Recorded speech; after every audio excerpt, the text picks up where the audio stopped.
Chez Gestion Balado Studio, nous créons, enregistrons, diffusons et gérons votre balado.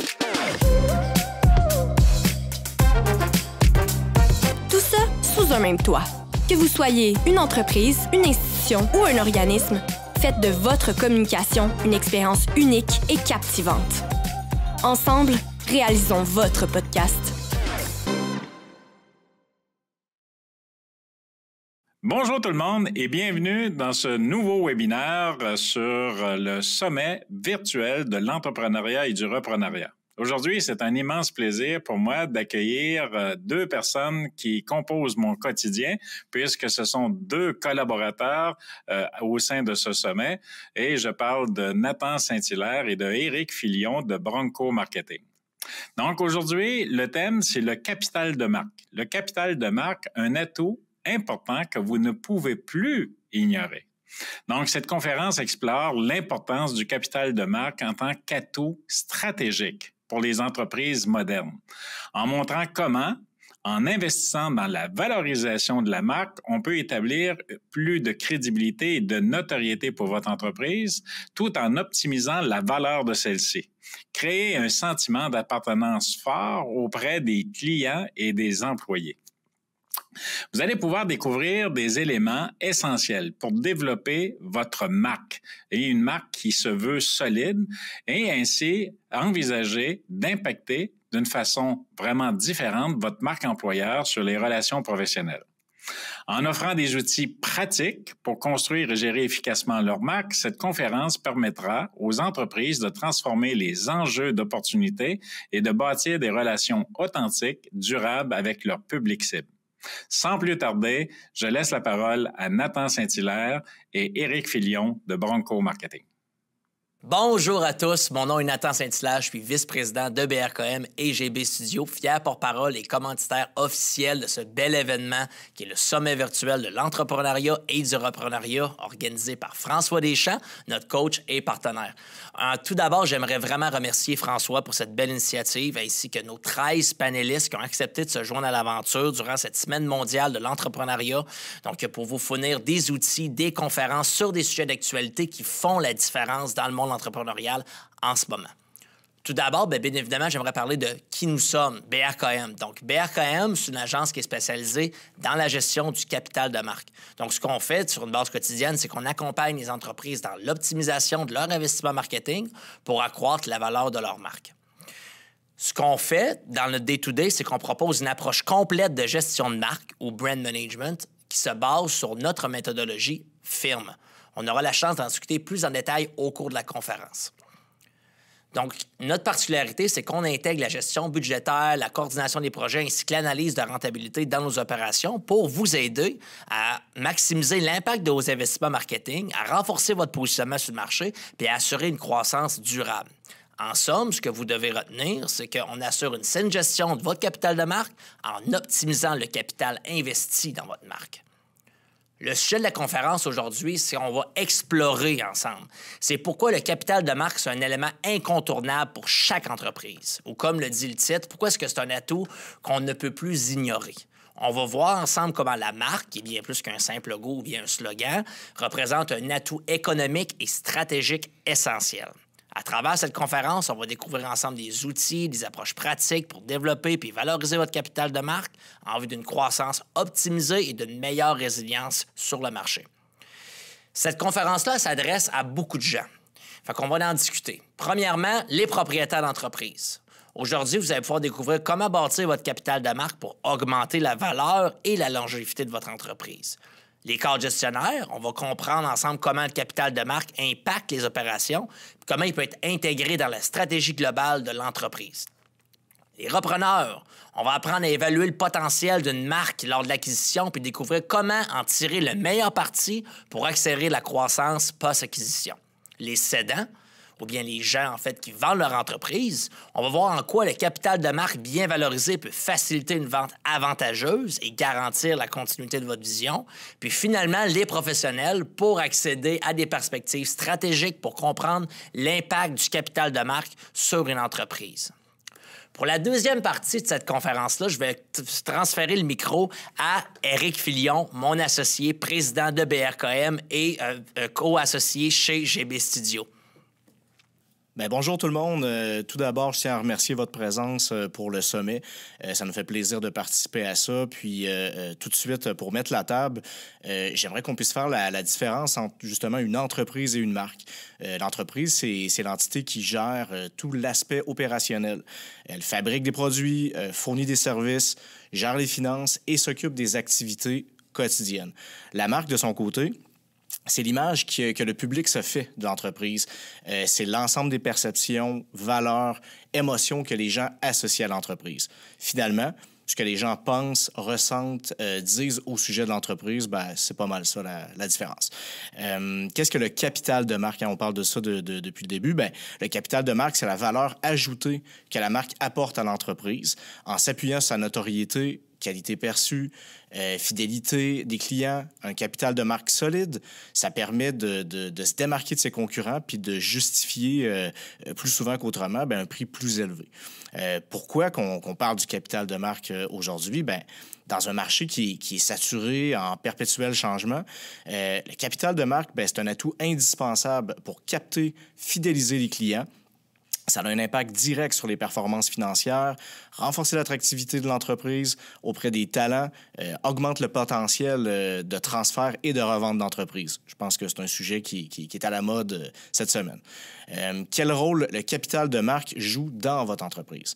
Bien, le capital, ça consolide la perception, la réputation de votre entreprise. Ça crée un véritable lien émotionnel avec les consommateurs, donc vos clients. Ça favorise la fidélisation, renforcer la résilience face aux crises, face aux tendances changeantes du marché.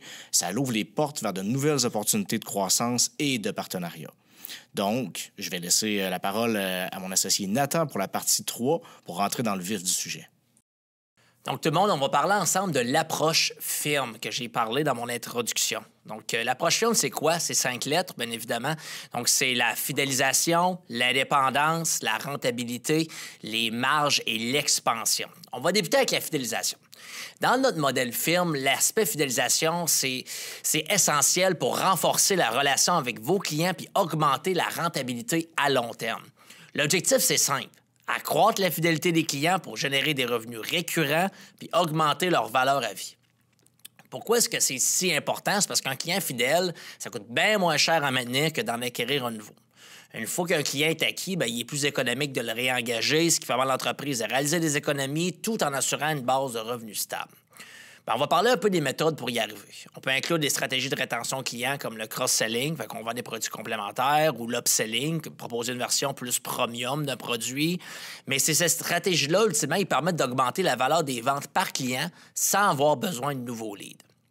Si votre offre est davantage basée sur une transaction unique, il est essentiel de concevoir une expérience premium qui laisse une impression durable. On veut créer une expérience marquante, comme par exemple en offrant un service personnalisé qui peut donner au client le sentiment d'avoir reçu un service unique, ce qui l'incite à revenir, puis même à recommander l'entreprise à ses voisins, à ses cousins, à sa famille, name it. Dans ce contexte-là, le parrainage client, ça devient aussi un levier puissant. Parce qu'un client satisfait qui recommande votre marque, bien, les prospects qui en découlent, ils affichent un taux de conversion qui est 30 % plus élevé que ceux provenant d'autres canaux marketing. On va parler de la publicité Google, les Facebook Ads ou tout simplement tous les autres canaux qui peuvent vous amener des nouveaux leads. Même un client qui n'y achète pas de façon récurrente peut donc être rentable parce qu'il peut attirer de nouveaux clients par le biais de recommandations. Il y a plusieurs points clés de rentabilité pour la fidélisation qu'on va discuter ensemble. Donc, les principaux indicateurs à suivre pour évaluer l'efficacité de la fidélisation, on va parler du taux de rétention des clients. Fait que le KPI qui mesure le pourcentage de clients qui restent actifs sur une période donnée. Un taux de rétention élevé, ça veut dire que plus de clients reviennent, ce qui génère des revenus récurrents puis réduit les coûts liés à l'acquisition de nouveaux clients. La valeur à vie du client, la CLV, ça représente le revenu net total qu'un client génère tout au long de sa relation avec l'entreprise. Plus la CLV est élevée, plus les profits à long terme sont solides parce que le client continue de contribuer à votre chiffre d'affaires. Le taux de churn ou attrition. Le taux de churn, ça indique la proportion des clients perdus sur une période donnée. Un faible taux de churn, ça signifie que l'entreprise parvient à maintenir ses clients, ce qui préserve les revenus puis évite les dépenses pour remplacer les clients perdus. Le Net Promoter Score, ou le NPS, Ce score mesure la satisfaction client et la probabilité que les clients recommandent votre marque. Un NPS élevé, bien, ça entraîne un bouche-à-oreille qui est positif, ça augmente la notoriété, puis ça réduit les coûts d'acquisition grâce aux recommandations. Puis, en fait, il reste la fréquence d'achat moyenne. En général, c'est tous ces KPI-là qu'on va évaluer. Mais pour la fréquence d'achat, c'est le KPI qui mesure le nombre moyen d'achats par client sur une période donnée. Donc, une fréquence d'achat qui est plus élevée, ça accroît les revenus totaux par client, puis ça contribue directement à la rentabilité. Donc, en somme, la fidélisation, c'est bien plus qu'une stratégie de rétention. Ça se traduit par des économies, un revenu stable, une communauté de clients fidèles qui agissent comme des ambassadeurs de votre marque. Puis avec une bonne gestion de la fidélisation, votre entreprise peut garantir des revenus à long terme, tout en renforçant sa réputation et son impact sur le marché. On va maintenant passer à la lettre I de firme pour indépendance. Donc, l'indépendance dans notre modèle firme, c'est que ça vise à renforcer l'autonomie puis la résilience de votre entreprise face aux pressions concurrentielles puis aux fluctuations du marché. L'objectif, c'est de créer un positionnement unique qui permet à votre marque de se distinguer clairement puis de rendre votre entreprise moins dépendante des acteurs externes qui l'entourent, ce qui a pour conséquence d'augmenter sa valeur et sa stabilité. Comment est-ce qu'on renforce l'indépendance de votre marque? Bien, même si un nouvel acteur dans votre marché peut attirer l'attention, si votre marque possède une base de clients stable et fidèle, bien, elle va rester plus solide dans un environnement qui est compétitif. Votre clientèle qui est attachée à votre marque sera moins susceptible de passer chez un concurrent, ce qui, par le fait même, vous offre une protection naturelle contre la volatilité du marché. Les points clés pour développer une indépendance durable. Donc, on va penser à la part de marché relative. La part de marché relative, ça représente la position de votre marque par rapport à ses concurrents.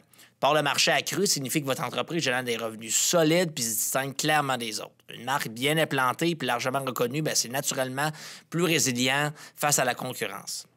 Le nombre de produits ou de services uniques. Donc, l'indépendance se renforce lorsque l'entreprise possède des produits ou des services exclusifs. Les offres uniques ou brevetées, bien, ça permet d'attirer puis de fidéliser les clients en offrant quelque chose que les autres n'ont pas, ce qui justifie des prix plus élevés puis réduit la dépendance aux offres similaires du marché. Maintenant, l'investissement en recherche et développement, le fameux R&D. Donc, l'innovation, c'est un pilier de l'indépendance. Quand on investit dans la R&D, votre entreprise, bien, elle développe des solutions nouvelles, attractives, qui permettent de rester compétitive tout en stimulant la création de produits rentables et distinctifs. À ça va joindre les droits de propriété intellectuelle, les brevets, les marques déposées ou les autres droits de propriété intellectuelle qui jouent un rôle clé pour protéger l'originalité de votre marque et de vos produits. Non seulement ça l'empêche les concurrents de copier vos innovations, mais ça peut également générer des revenus supplémentaires à travers des licences qui renforcent la stabilité financière de votre entreprise.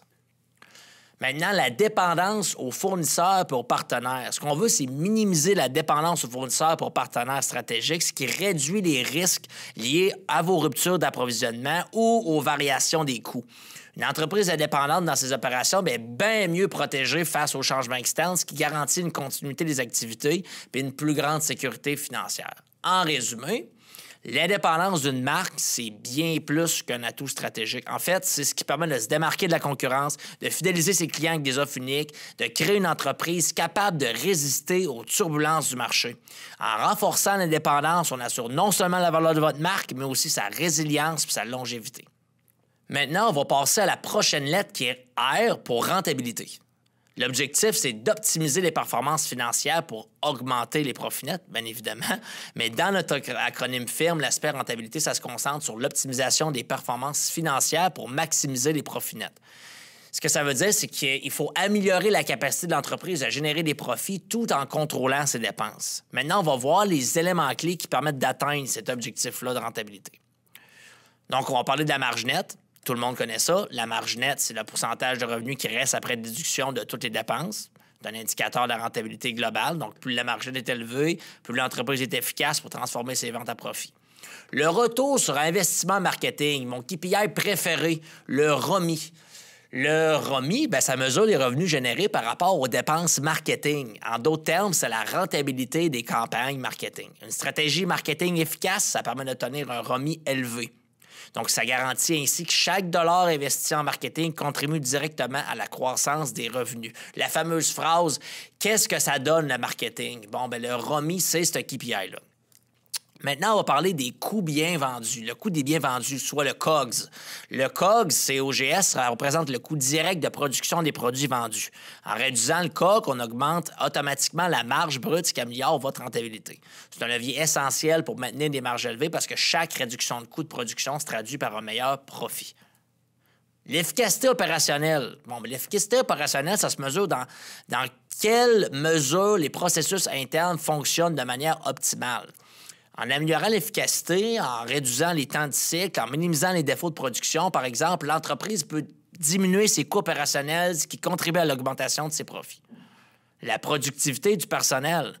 Donc, ça se calcule par les revenus générés par les employés. Fait qu'en améliorant cette productivité-là, ça signifie que l'entreprise parvient à générer davantage de revenus sans augmenter ses coûts salariaux. C'est un indicateur direct de rentabilité parce qu'une meilleure productivité, ça se traduit par des revenus accrus à coûts constants. En résumé, l'optimisation de la rentabilité, ça repose sur une gestion rigoureuse des coûts, une efficacité opérationnelle accrue puis une maximisation des revenus par employé. En renforçant ces aspects-là, l'entreprise s'assure une base solide pour des profits durables, ce qui améliore ainsi sa compétitivité et sa santé financière. Donc, il nous reste 2 lettres à faire. Le M pour marge et expansion. Fait qu'on va parler premièrement des marges. Donc, dans Film, marge se concentre sur l'augmentation des marges bénéficiaires en optimisant les prix et en réduisant les coûts. Pourquoi? Parce qu'en maximisant chaque dollar de revenus, une entreprise peut améliorer sa rentabilité sans nécessairement augmenter ses ventes. Fait qu'on va voir comment on peut y parvenir de façon stratégique en analysant les points clés de rentabilité pour optimiser vos marges. Donc, tout d'abord, la marge brute. Donc, la marge brute, c'est un indicateur de base de rentabilité. Ça représente les revenus moins le coût des biens vendus, le fameux COGS qu'on a discuté tantôt, en pourcentage des revenus. Donc, une marge brute élevée signifie que l'entreprise est plus rentable sur chaque vente, ce qui renforce votre stabilité financière. Le prix moyen de vente, le ASP, le prix moyen de vente, c'est le tarif auquel les produits ou vos services sont vendus en moyenne. En augmentant le ASP sans nuire au volume des ventes, on accroît directement les revenus. Donc, cette stratégie-là est particulièrement utile quand la marque est forte et que les valeurs perçues permettent de justifier des prix plus élevés. La réduction des coûts opérationnels. Une autre façon d'augmenter les marges, c'est de réduire les coûts opérationnels, c'est-à-dire les dépenses liées aux opérations courantes.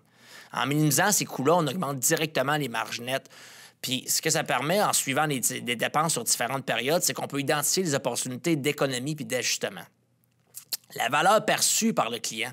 La perception de la valeur et de la qualité par les clients, c'est crucial. Pourquoi? Parce que si les clients voient la marque comme offrant une qualité supérieure, il devient possible d'appliquer des prix premium.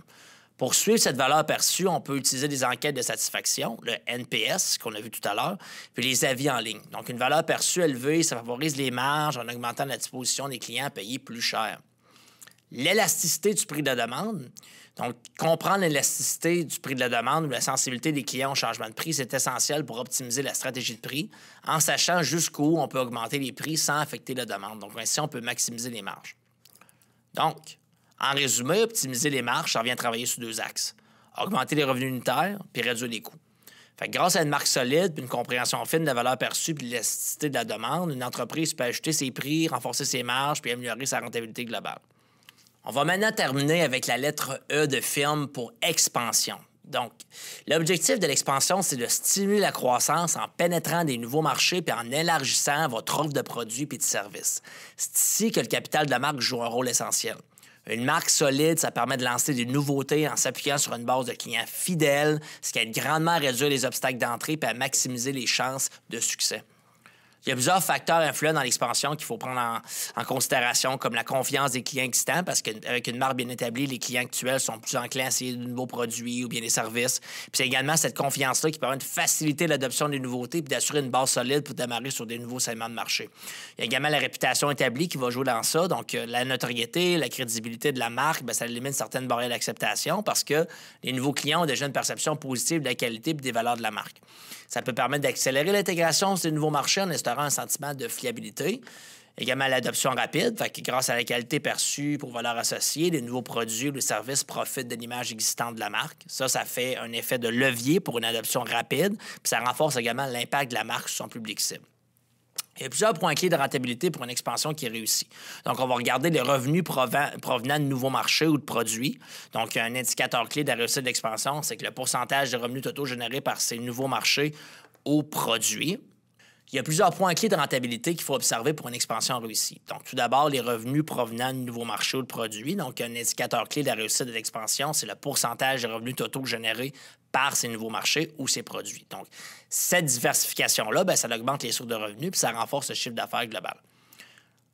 Deuxièmement, le coût d'acquisition sur les nouveaux marchés, donc les investissements nécessaires pour pénétrer les nouveaux marchés qui doivent être surveillés. Donc, en contrôlant ces coûts-là, bien, on maximise le retour sur investissement, le ROI, des initiatives d'expansion, ce qui rend l'expansion plus durable sur le long terme.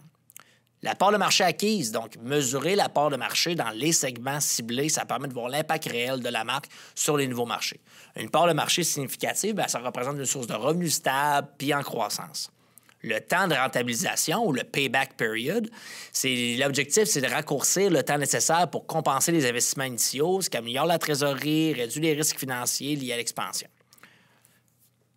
Le taux de pénétration du marché. Un taux de pénétration élevé, bien, ça indique que la marque réussit à attirer une large part de la population cible. Plus le taux de pénétration est important, plus les revenus potentiels augmentent, ce qui solidifie la place de la marque sur votre nouveau marché. En bref, une marque forte, ça rend l'expansion plus fluide, moins risquée, ça offre un soutien essentiel pour pénétrer de nouveaux marchés puis ça diversifie les offres. C'est une clé stratégique pour garantir que la croissance soit non seulement rapide, mais durable. Vous allez voir que durable, c'est un mot qui revient souvent au cours de la conférence. C'est important parce que quand on traverse une capitale de marque, il faut penser le long terme. Tout ce qu'on vient de voir dans les dernières minutes au niveau de firme, ce qu'il faut comprendre, c'est que ça nous permet de créer une modélisation financière pour répartir efficacement vos investissements dans votre marque. Donc, nous, de notre côté, notre rôle, c'est d'évaluer l'ensemble de ces KPI-là puis de vous fournir une analyse de où est-ce qu'il faut investir votre capital pour augmenter votre capital de marque. Pour poursuivre dans la prochaine partie de la conférence, je vais céder le flambeau à Eric qui va nous parler des composantes du capital de marque. Parfait. Bien, merci beaucoup, Nathan. C'est un gros morceau, ça, l'acronyme FIRM. Donc, une super de belle approche qu'on a développée à l'interne pour que ça soit pratico-pratique dans notre pratique, justement. Mais tout de suite, on va plonger directement dans les composantes du capital de marque, c'est-à-dire vous allez avoir déjà entendu quelques points. Précisément, ultimement, c'est un modèle, ça, qui a été développé par David A. Aker dans les années 90. C'est encore super pertinent aujourd'hui. Ça nous aide à comprendre pourquoi certaines marques ont un tel succès et qui vont durer dans le temps. Donc, on va regarder ça ensemble. Tout d'abord, la notoriété que beaucoup connaissent. C'est quoi concrètement? La notoriété, c'est le degré à laquelle les gens reconnaissent la marque.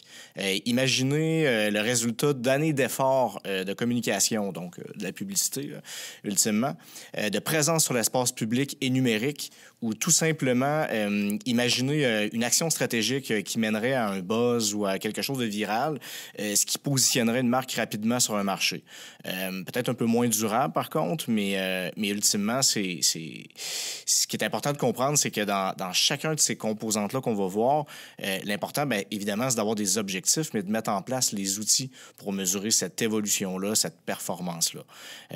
En bref, plus la marque est reconnue, plus qu'elle sort du lot, quand les gens ils doivent faire un choix. Souvent, c'est un game changer. J'achète une marque que je connais. Prenons un exemple. Pensons à Calinette.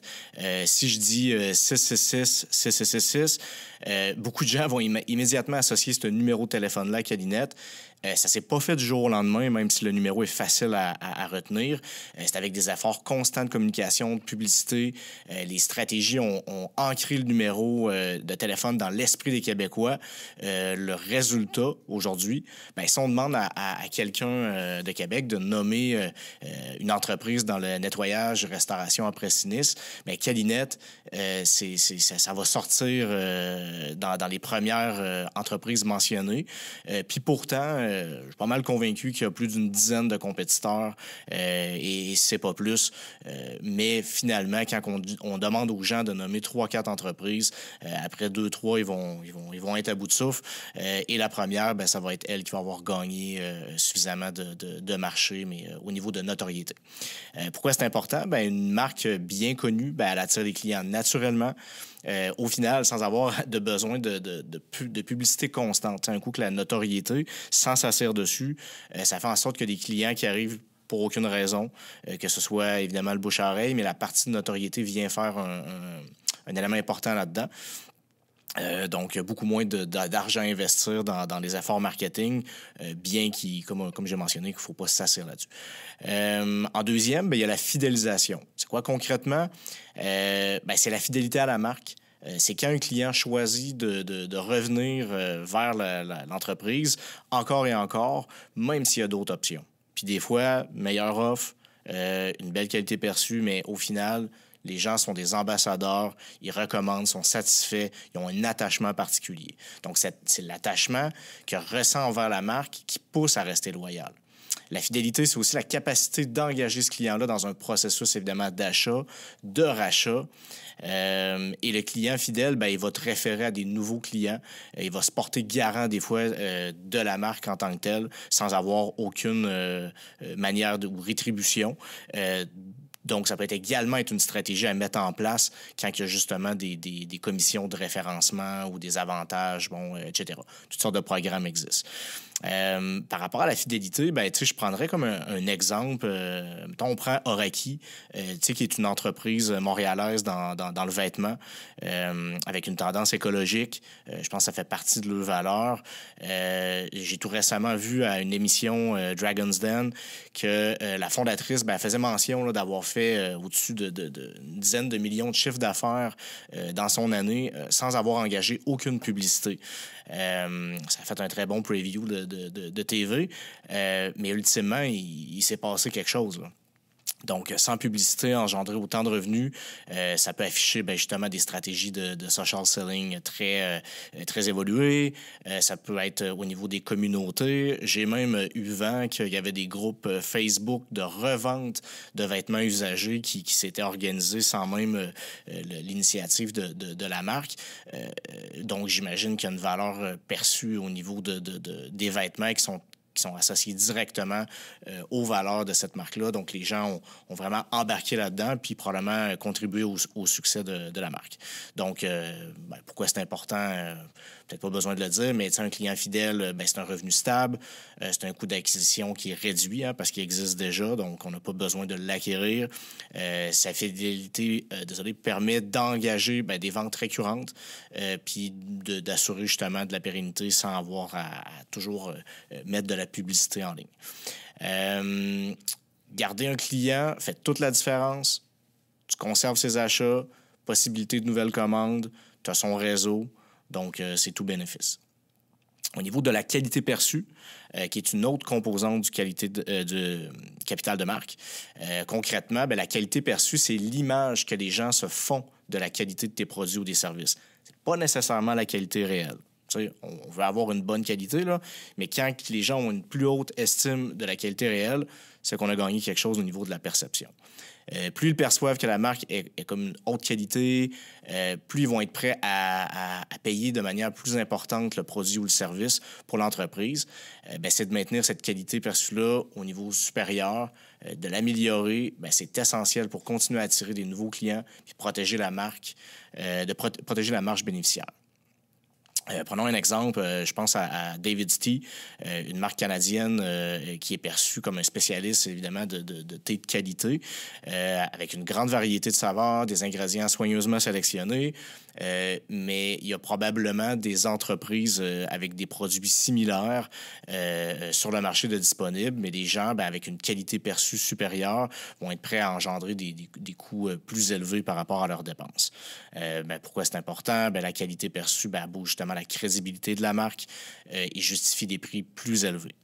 Pour un repreneur, par exemple, ça peut signifier des marges plus intéressantes et des clients qui vont rester fidèles. Une forte qualité perçue, ça protège contre la concurrence. Si tes clients pensent que tu offres le meilleur, ils seront moins tentés d'aller voir ton compétiteur, même face à des produits similaires. C'est pour ça que je prenais l'exemple de David's Tea. Des gens qui vendent du thé, il y en a beaucoup. Mais voilà. Donc, le quatrième, il y a l'association de la marque. C'est quoi concrètement? L'association de marque, c'est les idées, les images puis les valeurs qui viennent à l'esprit des gens quand ils pensent à la marque.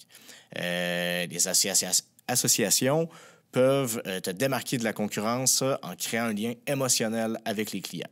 Par exemple, Si ta marque évoque des valeurs comme la sécurité, le luxe ou la durabilité, bien, les consommateurs vont associer cette qualité-là spécifique et pourraient renforcer directement leur attachement et à faire un choix potentiel d'achat.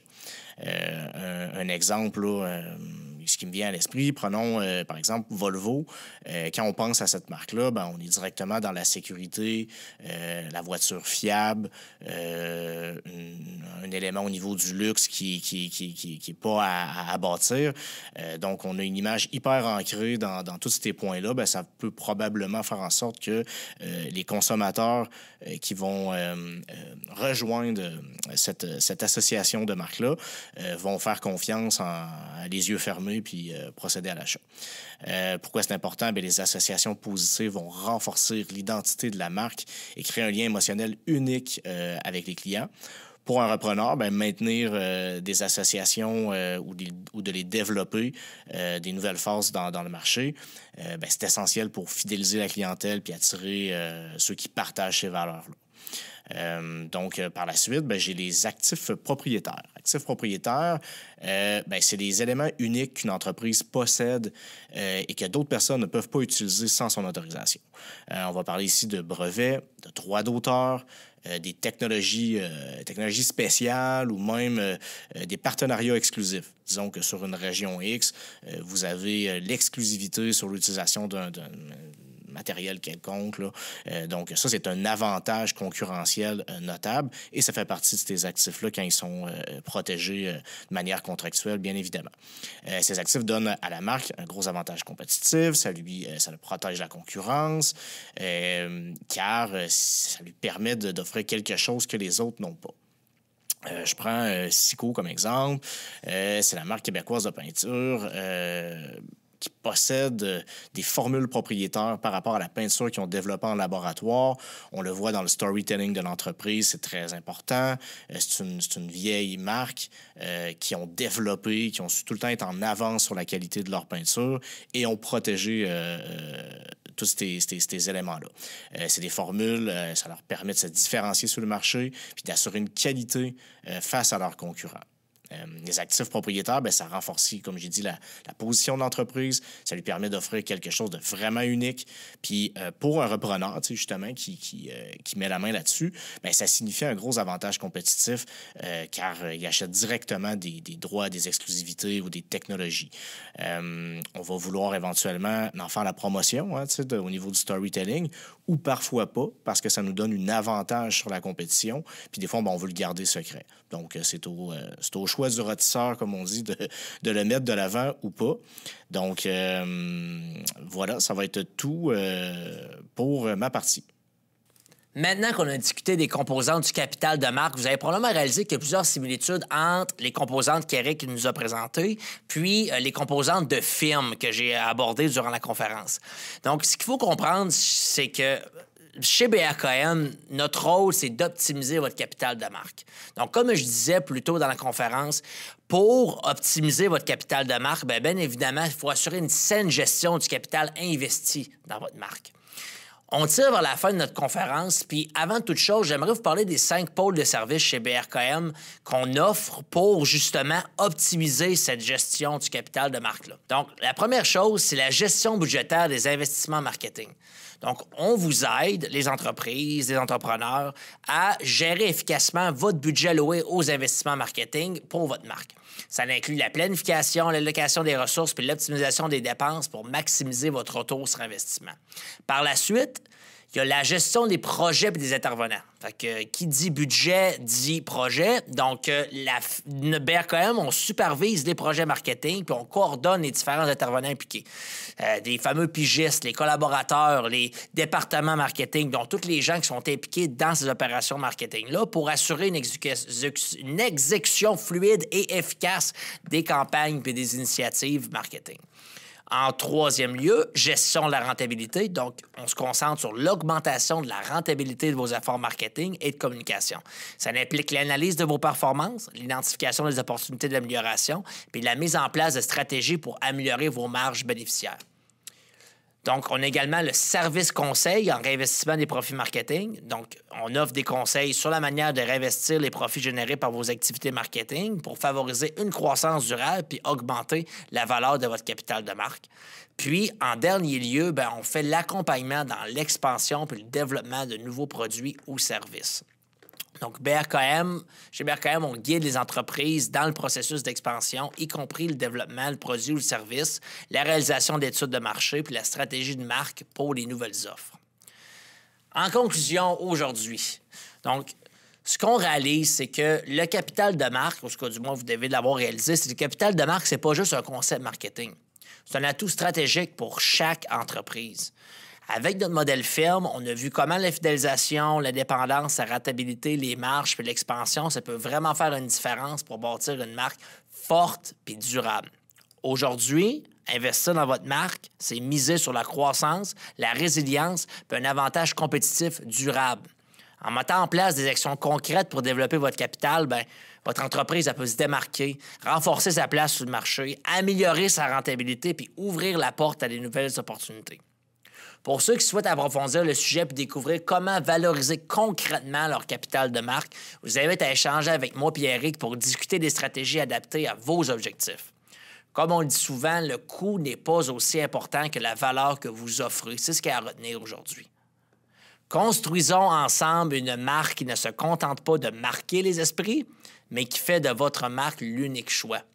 Merci à tous et à bientôt. Merci beaucoup, Nathan. Merci beaucoup, Éric. Et encore une fois, deux collaborateurs, une entreprise qui collabore de très près à la réussite de ce sommet, à la diffusion du sommet. Donc, vous allez pouvoir revoir cette conférence en diffusion différée. Elle va être disponible sur nos différentes plateformes. Et j'espère que le contenu vous a plu, qu'il vous a appris, que vous avez appris à l'intérieur de ce contenu des trucs, des stratégies, des astuces qui vont vous permettre de valoriser votre marque et de gagner en crédibilité, de gagner en notoriété et finalement de donner une valeur additionnelle à chacune de vos entreprises respectives. En plus de la vidéo en différé, vous allez pouvoir obtenir via le code QR que vous allez trouver à l'écran le PDF de cette présentation, de ce webinaire, en guise de cadeau de la part de Bronco Marketing. Là-dessus, je vous laisse encore une fois le bonjour et au plaisir de vous retrouver pour un prochain webinaire du sommet virtuel de l'entrepreneuriat et du reprenariat. À très bientôt.